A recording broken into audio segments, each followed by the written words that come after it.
నమస్తే రమగారు. నమస్తే జయ. రమగారు, మనము శరన్నవరాత్రులు వీటికి సంబంధించి వీడియోస్ చేస్తా ఉన్నాము. ఈరోజు 5వ రోజులో ఉన్నాం కదండి. 5వ రోజు యొక్క విశిష్టత, ఈరోజు అవలంబించాల్సిన విధానాలు ఒకసారి మాట్లాడుకుందాం. ఏది ఏమైనా భలే హ్యాపీగా అనిపిస్తుంది రమగారు. మన కెమెరామెన్స్ అంతా కూడా స్టూడియోని చక్కగా నవరాత్రుల కోసం చెప్పి అలంకరించి, మనం కూడా ఇంచుమించుగా అంటే పూర్తిగా మ్యాచ్ అయినా కాకపోయినా ఆ రోజుకి సంబంధించిన ఒక కలర్ డ్రెస్ వేసుకొని చక్కగా రెడీ అయ్యి చేయటం చాలా అంటే ఆ ఫీల్ అనిపిస్తోంది నాకైతే. పండగ మూడ్ వస్తోంది. పంచమి, లలితా పంచమి అంటారు. అయితే మనకి కనకదుర్గ దేవాలయంలో విజయవాడలో ఇంద్రకైలాద్రి మీద అమ్మవారిని అలంకరించే విధానంలో ఈ రోజున మహాచండీ స్వరూపంలో చూపిస్తారు. సాధారణంగా లలితా పంచమి అనగానే లలితా త్రిపుర సుందరిని వేసే పద్ధతి కొన్ని చోట్ల కనపడుతుంది. అమ్మవారి అవతారం మహాచండీ స్వరూపం వేసినా కూడా ఈ రోజున లలితా పంచమి నాడు ఉపాంగ లలితావ్రతం అని ఆ లలితావ్రతాన్ని ఆచరించడం పురాతన కాలం నుంచి వస్తున్న పద్ధతి. పంచములు చూడు, ఏ పంచమి నాడు మనం ఏ పూజ ప్రత్యేకంగా చేసుకోం. అవును, వసంత పంచమి ఒకటి చేస్తాం మనం ప్రత్యేకంగా కదా. ఈ దసరా శరన్నవరాత్రుల్లో వచ్చినప్పుడు ఈ పంచమిని లలితావ్రతంగా ఆచరించడం చాలా పురాతనమైన పద్ధతిగా కనిపిస్తుంది. అమ్మవారిని చండీ స్వరూపంలో చూపిస్తారు. ఇక్కడి నుంచి చూడు, ముందు 4 స్వరూపాలు కొంత సాత్విక రూపాలు. అవును, ఇక్కడి నుంచి స్వరూప విశేషాలు మారతాయన్నమాట. ఈవేళ చండీ, రేపు మహాలక్ష్మి, ఎల్లుండి అంటే వైష్ణవ శక్తి, ఎల్లుండి బ్రాహ్మి సరస్వతి, అక్కడి నుంచి దుర్గా, కాళిక, అమ్మవారు అపరాజిత, ఇలా ఈ లైన్లో వెళ్తుంది. ఇవాళ ఉన్న మహాచండీ స్వరూపానికి అమ్మవారికి దధ్యోదనం నివేదన చేస్తారు. మనం లలితా పంచమి చేసుకుంటుంటే ఒకవేళ చండికి సంబంధించిన స్తోత్రాలు ఏమైనా చదువుకోవచ్చు, లేదా లలితకి సంబంధించినవే స్తోత్రాలు చేసుకోవటం, లలితకి సంబంధించిన పూజా విధానమే మనం ఇంట్లో నడిపించుకోవచ్చు.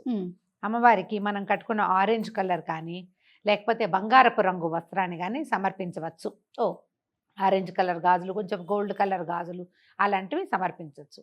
అయితే మనం దీంట్లో ఏం చేస్తాము, కన్యకా పూజ కూడా చేస్తాం కదా, కుమారి పూజ. ఈ రోజున మోస్ట్ పవర్ఫుల్ కన్యకా పూజ. ఈ రోజున చేసే అమ్మాయికి 6 సంవత్సరాల వయసు ఉండాలి. ఈ రోజున 6 ఏళ్ల పిల్లకి కనుక మనం కన్యకా పూజ కనుక చేయగలిగితే ఆ కన్యకని 6 సంవత్సరాలున్న వయసు కన్యకని కాళిక అంటారు. శత్రునాశని. ఈ రోజున కనుక కన్యా పూజ చేస్తే 6 సంవత్సరాల బాలిక దొరకాలి మనకి. అవును, పాపాయికి 6 ఏళ్ళు ఉండాలి. ఆమెకి కనుక పూజ చేస్తే శత్రునాశనం జరుగుతుంది. ఈ రోజున ఉపాంగ లలితా వ్రతం చేస్తారు. ఉపాంగ లలిత అంటే లలితాదేవిని చక్కగా స్వరూపంతో ఏర్పరచుకోవటం. ముందంతా చేయలేదు అనుకో, మొదటి రోజు నుంచి చేయలేదు, వాళ్ళు ఈ ఉపాంగ లలితా వ్రతాన్ని చేసుకోవచ్చు. లలితా సహస్రనామాలు కానీ, లలితా పంచకం కానీ, లలితా త్రిశతి కానీ, లలిత అష్టోత్తర శతనామావళి కానీ, ఏదో ఒక స్తోత్రంతో అమ్మవారిని అర్చించుకోవచ్చు. మీకు సమయం ఉంటే కనుక మొత్తం అన్ని స్తోత్రాలు చదువుకోవచ్చు. ఈ అమ్మవారికి దధ్యోదనము, తర్వాత ఏమో మన పాయసాన్నము ఇలాంటివి నివేదన చేసుకోవచ్చు. అయితే లలిత ఎలా వచ్చింది ఏమిటంటే, తొలుత అమ్మవారు ఇప్పుడు భండాసురుని సంహరించటానికే కదా లలితా స్వరూపం వచ్చిందని చెప్పాను. అవునండి. అయితే ఎప్పుడైతే ఈ భండాసురుడు జీవించాడు, అంటే అతను పుట్టాడో, తర్వాత అతను ఏం చేశాడు, చాలా శివభక్తుడుగా ఉన్నాడు, దేవతలందరినీ అణిచేశాడు, ఒక ప్రచండమైన రాక్షస శక్తిగా ఉద్భవించాడు అతను. వీళ్ళందరూ అమ్మవారి కోసమని ఒక యజ్ఞం చేయబోయారట. ఆ యజ్ఞాన్ని నాశనం చేయటానికి ఉద్యుక్తుడయ్యాడు ఈ భండు. అప్పుడు యజ్ఞకుండంలో నుంచి జన్మించింది లలితాదేవి. వచ్చింది, ఆ స్వరూపం కనపడింది అనమాట. వచ్చిన తర్వాత ఆమెతో పాటు అనేక పరివార శక్తులు, మనం రెగ్యులర్గా చెప్పుకునేటువంటి అమ్మవారి శక్తులు అని చెప్పుకుంటాం కదా, అందరు ఆ మాతలందరూ బ్రాహ్మి, వైష్ణవి, కౌమారి, వారాహి, మాహేంద్రి, చాముండి వీళ్ళందరూ కూడా అమ్మవారితో పాటు వచ్చారు. ఆమె నుంచి ఒక్కొక్కళ్ళు బయటికి వచ్చి ఆయా సమయాలకి సరిపడా యుద్ధం చేశారు. మనం ఒక్క లలితని పూజిస్తే, ఆ ఒక్క స్వరూపాన్ని కనుక పూజ చేసుకుంటే మనకి అన్ని రకాల సమస్యల్ని తొలగించటానికి ఏ స్వరూపంలో ఉన్న అమ్మని మనం ఆలోచిస్తామో ఆమె ఆ స్వరూపంలో వచ్చి మన సమస్యలు తీర్చేస్తుంది. ఇప్పుడు మన సమస్యలు తీర్చడానికైనా అమ్మ ఉంది, మరి లోక కళ్యాణం కోసం కదా. అదే మనకు ఒక్కళ్ళెక్కని కాదు, లోకంలో రోగాలు పెరిగినాయి, రోగాలని తగ్గిస్తుంది. లోకంలో దుష్టులు పెరిగారు, వాళ్ళని సంహరిస్తుంది. ఒక్కొక్కసారి అంటే ఇవన్నీ జరగకముందే దేవత ఎందుకు ఆపలేదు అమ్మవారిని ఒక ప్రశ్న వస్తూ ఉంటుంది. మన కర్మానుభవాన్ని బట్టి మన తర్వాత కాలాన్ని బట్టి యుగ ధర్మాన్ని అనుసరించి జరిగేవి జరుగుతూనే ఉంటాయి. ప్రతి కాలంలోనూ దుష్టులు ఉన్నారు కదా, వాడు రాకముందే అమ్మ ఎందుకు చంపలేదు అని మనం అడగలేము అసలు. అది సరైన ఆలోచన కాదు. వీళ్ళు వచ్చిన తర్వాత వాళ్ళని అణచటానికి ఒక మార్గం దొరికింది అంటే అక్కడ అమ్మవారు ప్రత్యక్షమైనట్టే. ఒక తప్పు రివీల్ అయింది, ప్రపంచానికి తెలిసింది, అమ్మ బయటకు వచ్చింది, ఆవిడ ఇది తెలియజేయదలుచుకుంది. దాన్ని ఆపదలుచుకున్నప్పుడే రివీల్ అవుతాయి కొన్ని. దానివల్ల అనుభవించవలసిన వాళ్ళు, బాధపడవలసిన వాళ్ళు, వాళ్ళ కర్మానుభవం ప్రకారం వాళ్ళు బాధపడతారు.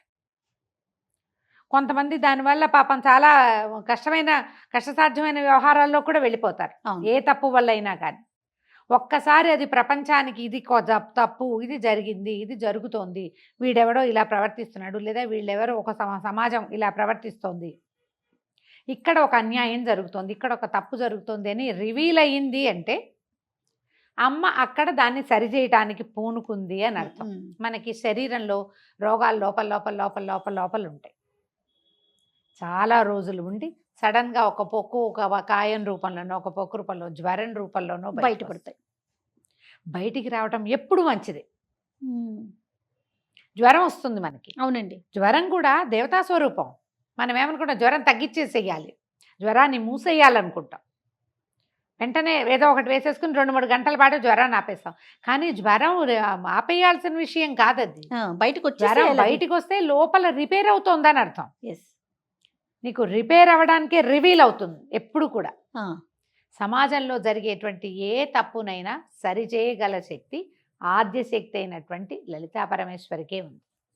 ఆమెని ఆ రకంగా ఆరాధిస్తే, మీకు వివాహం కావాల్సిన పిల్లలు ఉన్నారు, పిల్లలు చదువులు కావాలి, భర్తల ఉద్యోగాలు కావాలి, మీ ఉద్యోగాలకే కావాలి, రాజకీయ భవిష్యత్తు కావాలి, పదోన్నతి కావాలి, దీంతోపాటు సమాజం బాగుండాలి, ప్రపంచం నాశనం వైపుకు పరిగెత్తకుండా ఉండాలి, దేశోద్ధరణ జరగాలి, ఎక్కడా సనాతన ధర్మానికి ఏ అపచారాలు జరగకూడదు, మనం నమ్మిన ధర్మం సజావుగా ముందుకెళ్ళాలి, ధర్మభ్రష్టులుగా కాకూడదు ప్రజలు. అవును, ఇవన్నీ కోరికలతోటి మనం పూజించవచ్చు.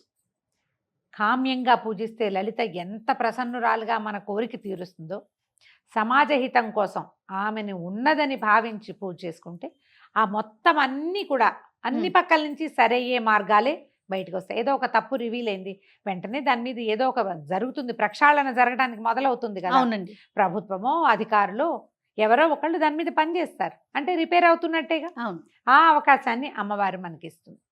మీకు కోరికలు ఉండైనా పూజించవచ్చు, లేకపోయినా కూడా అమ్మని పూజించుకోవచ్చు. చిన్న లలితా పంచకం 5 శ్లోకాలు, అవి చదువుకోవచ్చు. ప్రాతస్మరామి లలితా వదనారవిందం, దీంతో మొదలవుతుంది. పొద్దున్నే లలితా దైవ వదనారవిందాన్ని గుర్తు చేసుకుంటాను. ఆమె ముఖం తెల్లవారు లేవగానే ఇంకా అక్కడి నుంచి ఈ మొత్తం రోజంతా నేనేం చేస్తాను అనేదే కనపడుతుంది. 5 శ్లోకాలు అవి ఉన్నాయి, మీరు అది చేయొచ్చు. త్రిశతి 300 నామాలు ఉంటాయి, అది చేసుకోవచ్చు. లలిత అష్టోత్తరం 108 నామాలు, కొంచెం బరువు చేయొచ్చు. లలితా సహస్రనామం అలవాటు ఉన్న వాళ్ళు అది కూడా చేసుకోవచ్చు. అయితే ఈ రోజున మనకి కనకదుర్గ దేవాలయంలో ఏం వేస్తారు, అమ్మవారి చండీ స్వరూపంలో వేస్తారు కదా, ఖడ్గమాల చదువుకోవటానికి కూడా మంచిది. ఈరోజు అవకాశం ఉంటే దాన్ని కూడా చదువుకుని అమ్మవారిని ప్రార్థించుకోండి. ఇంత పెద్దది చేయలేమండి అంటే ఒక్క నమస్కారం చేసుకోండి. రోజువారీ మనం పెట్టే పటిక బెల్లము, పానకం, తర్వాత ఏమో వడపప్పు, ఏవైనా పళ్ళు, పాలు నివేదన చేస్తామంటే అవి నివేదన చేయండి, పులగని నివేదన చేయండి. అమ్మవారికి శాంతిగా ఉంటుంది. మీ అవకాశాన్ని బట్టి అమ్మని పూజించుకోండి. తప్పకుండా రమ్మగారు. కానీ నవరాత్రులకు సంబంధించి ప్రతిరోజు మాట్లాడుకోవటం, ఏ రోజు యొక్క విశిష్టత ఆ రోజు మనం ప్రేక్షకులకి మీ ద్వారా అందించడం చాలా సంతోషంగా అనిపిస్తుంది. మిమ్మల్ని చూస్తుంటే సాక్షాత్తు అమ్మవారి లాగానే కనిపిస్తున్నారు. ప్రతిరోజు కలర్ కట్టుకుంటే అలాగే ప్రతిరోజు మీరు వేసుకునే చీరలు, మీరు నేను కూడా చెప్పుకోవటం ఎంత సంతోషాన్ని ఇస్తుందో రమ్మగారు.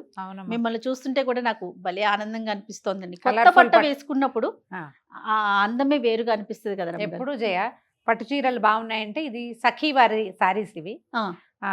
ఏస్రావు నగర్లో ఒక షోరూమ్ ఉంది, తర్వాత కూకట్పల్లిలో, సికింద్రాబాద్లో కూడా Sakhi the house of Kanchi weaves వారు పంపించిన ఈ 11 రోజులకి 11 చీరలు నాకు, నీకు కూడా. శరన్నవరాత్రులకు సంబంధించి రమ్మగారికి నాకు ఇద్దరికి కూడా చెరుకు 11 రోజులు సంబంధించిన చీరలు, ఏ రోజుకి సంబంధించిన కలర్ ఆ రోజు ముందుగానే మేమిద్దరం వెళ్ళి చూసుకొని మరీ తీసుకొచ్చాము. తెచ్చుకున్నాం కాబట్టి బాగా చక్కగా కలర్ఫుల్ గా వచ్చింది. సఖీ గురించి అంటే సఖీలో ఇంతకు ముందు మీరు షాపింగ్ ఏమైనా చేశారా రమ్మగారు? ఏస్రావ్ నగర్ కి నేను ఓపెనింగ్ కి వెళ్ళాను జయ. అక్కడ నేను ఒక సారీ తీసుకున్నాను. ఓకే. సారీ తీసుకున్న చీరలు బాగున్నాయి, అన్ని పట్టు చీరలు ఎక్కువగా ఉన్నాయి, అథెంటిక్ గా.